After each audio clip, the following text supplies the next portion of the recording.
بسم اللہ الرحمن الرحیم۔ چھٹے امام نے کہا کہ ہمارے چاہنے والوں میں پہلی کوالٹی کیا ہے کہ وہ عاقل ہونے چاہیے، عقل ان کے اندر ہونی چاہیے۔ اور آج دنیا جس انٹلیکچوئل کی بات کرتی ہے، عقل کی بات کرتی ہے، اصل دنیا پرستی میں عقل زائل ہو جاتی ہے۔ دنیا جب آپ دنیا کی طرف جاتے ہو عقل ختم ہو جاتی ہے، عقل نہیں رہتی، زائل کر دیتے یہ عقل۔ جس کو ہم کہتے ہیں بڑے پڑھے لکھے لوگ ہیں، پڑھے لکھے لوگ کہاں ہیں؟ یہ جس چیز کو ترقی سمجھتے ہیں یا جس چیز کو آزادی سمجھتے ہیں، آج کے جملوں میں لیں کہ جی آزاد ہونا چاہیے، انسان آزاد ہونا چاہیے، خاتون آزاد ہونی چاہیے، یہ اسلام نے پابندی لگائی ہوئی ہے، چادر پہنو، حجاب پہنو، بغیر اس کے گھومو پھرو، اصل یہ آزادی ہے، جو دل چاہے کرو، کھاؤ پیو جو دل چاہے۔ یعنی یہ جو غرائز ہیں، یہ جو اندر لسٹ ہے، شہوت ہے، یہ تو شہوت حیوانی ہے، یہ تو حیوان ہے جو آزاد ہے۔ حیوان کو آپ پوچھیں جہاں رک جائے کچھ بھی کر لے، حیوان ہے۔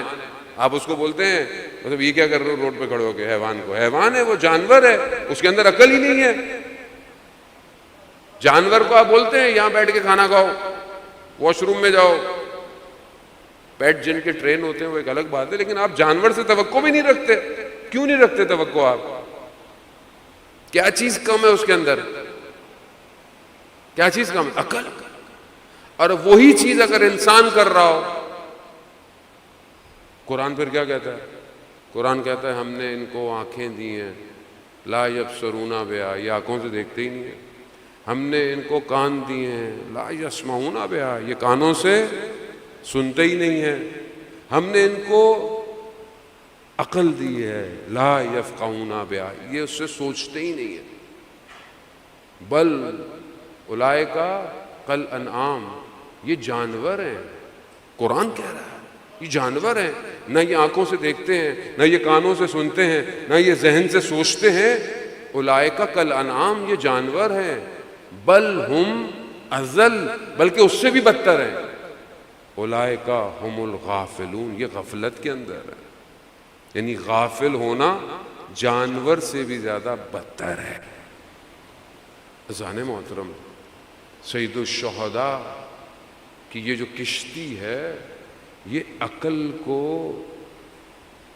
زندہ کرنے کے لیے ہے۔ یہ جو دفن ہو گئی ہیں عقلیں، ان کو زندہ کرنا ہے۔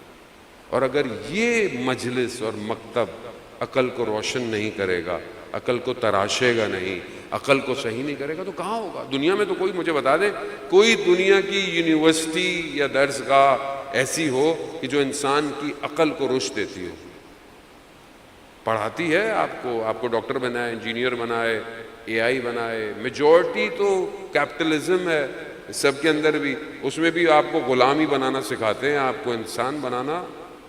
ڈاکٹر بن گئے، 7 سال پڑھا، محنت کی، ڈگری لی، مریض آیا، پہلے اس کو بولتے ہیں پہلے مر رہا ہے، اس کو بولتے ہیں نہیں پہلے پیسے دو۔ تو کیا عقل ہے؟ عقل تو نہیں ہے۔ اتنی بڑی بڑی پوسٹوں پہ سب بیٹھ گئے، بیٹھے بھی ہوئے ہیں، اور انسانیت کے لیے، یا مثلا آپ سوچیں فلسطین اور غزہ کی سچویشن جو اس ٹائم پوری دنیا میں آپ کے سامنے ہے، کوئی چیز چھپی بھی نہیں ہے، سوشل میڈیا پہ آپ سب دیکھتے رہتے ہیں۔ کتنے ہزار بچے مار دیے گئے، شہید ہو گئے۔ کتنی عقلوں میں یہ بات آئی کہ اسے بیدار ہونا چاہیے؟ کتنی عقلیں؟ کتنے بڑے بڑے لوگ بیٹھے ہوئے ہیں دنیا میں، کیا کیا نہیں کر سکتے۔ اس کا مطلب کیا ہوا؟ عقل نہیں ہے، عقل سے کام نہیں لے رہے۔ ہم اگر کہتے ہیں کہ مثلا یہ نہیں پیو، ہماری کوئی رشتہ داری تھوڑی ہے بھائی، جو چیزیں آپ کو پتہ ہے یا آپ کی تحقیق ہے کہ مثلا یہ چیز انڈائریکٹلی استعمال ہو رہی ہے کسی چیز کے لیے، تو آپ آلٹرنیٹ پی لیں، اس میں کوئی پرابلم ہو جائے گا؟ نہ کھائیں کوئی چیز۔ عقل کیا کہتی ہے آپ کو؟ یہ جو چیز میں کھا رہا ہوں یا خرید رہا ہوں، یہ پیسے کہیں نہ کہیں کسی فلسطینی بچے کے اوپر ایک گولی یا بم کی صورت میں گریں گے۔ آپ یہ بات بچے کو سمجھائیں، بچہ سمجھ جائے گا۔ اور سب سے زیادہ بائیکاٹ بچوں نے کیا ہوا ہے گھروں میں۔ بڑوں نے تو بولا کھاؤ بھائی کچھ نہیں ہوتا، ہمارے لوگ ہیں، نوکریاں کر رہے ہیں، یہ کر رہے ہیں، وہ کر رہے ہیں. بچے سمجھ جاتے ہیں، بچے نہیں کھاتے. اس کا مطلب کیا؟ بچے کی عقل سالم ہے، ہماری عقل سالم نہیں ہے. ذہن محترم، خوب یہ سمجھنے کے لیے سید الشہداء کربلا ہے کہ قیامت تک کی عقلیں بیدار رہیں، کھو نہ جائیں. دنیا کا جو سسٹم ہے نا، یہ عقلوں کو سلانے کے لیے. سوچو نہیں، تمہارا کام سوچنا نہیں ہے، سوال نہیں کرو. کتنا پیسج گزرا اسلام کے اندر جہاں سوال منع تھا. دشمن کون ہے؟ نماز پڑھو، روزے رکھو، قرآن پڑھو. دشمن کون ہے؟ کیوں؟ نمازیں پڑھو، تمہیں اس سے کیا؟ روزے رکھو، حج کرو، عمرے کرو، ہمارے ہاں زیارتیں کرو، سارے کام کرو. کربلا اصل کہاں ہے؟ آج کا یزید کون ہے؟ نہیں مولانا صاحب، یہ تو سیاسی باتیں ہیں، اس کا کیا تعلق مذہب سے؟ آپ امام حسین کے فضائل پڑھیں، آپ علی علی کروائیں اور گھر جائیں. مولانا صاحب، آپ کو آپ کا لفافہ مل رہا ہے، آپ کو اس سے کیا؟ آج کا یزید کون؟ آج کی کربلا کیا؟ ہمارا کام نہیں ہے مولانا صاحب یہ. ہم تو آئے ہیں رونے کے لیے، ہم تو ماتم کریں گے، گھر چلے جائیں گے، ہمیں کیا؟ فلسطین میں بچے کٹ رہے ہیں، مائیں لاشیں اٹھا رہی ہیں، گھر برباد ہو گئے ہیں، کوئی بچا نہیں ہے، پینے کو پانی نہیں ہے. مولانا صاحب ہمیں اس سے کیا؟ ہم تو پئیں گے. تو یہ تاریخ ریپیٹ ہو رہی ہے کہ کربلا میں کچھ لوگ آئے اور انہوں نے قربانی دے دی، اور جب وہ لٹا ہوا کارواں کوفہ آیا تو انہوں نے کیا کہا؟ یہ تھوڑی پتہ ہے کہ کون آئے تھے، یہ تو باغی تھے. اللہ اکبر. عزیزان محترم، تاریخ تکرار ہوتی ہے.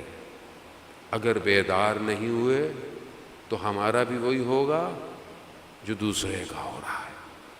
خاموشی جرم ہے، جرم.